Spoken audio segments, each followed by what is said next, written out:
Hey guys, welcome back to our YouTube channel WebToTech. Today in this video, I am going to show you how to log in Boot Barn credit card account online. To log in to Boot Barn credit card account, you need to first open any web browser available on your PC.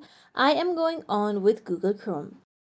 Now, you need to go to community website so that you'll be able to log into Boot Barn credit card account. For this, go to your search bar on the top and type in c.community.net/bootbarn.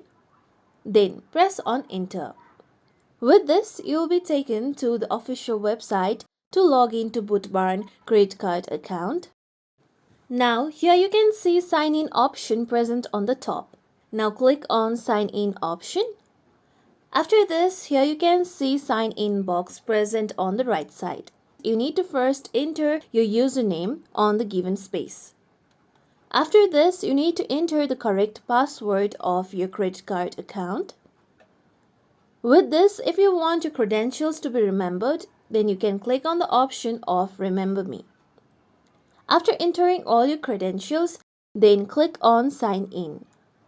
With this, now you'll be able to log in to your Boot Barn credit card account. This is how we can log in Boot Barn credit card account online. This is it for tutorial everyone. Hope this tutorial was helpful to you all. If you like today's tutorial, make sure you like, share, subscribe to our YouTube channel for more tutorials like this. Thank you for watching.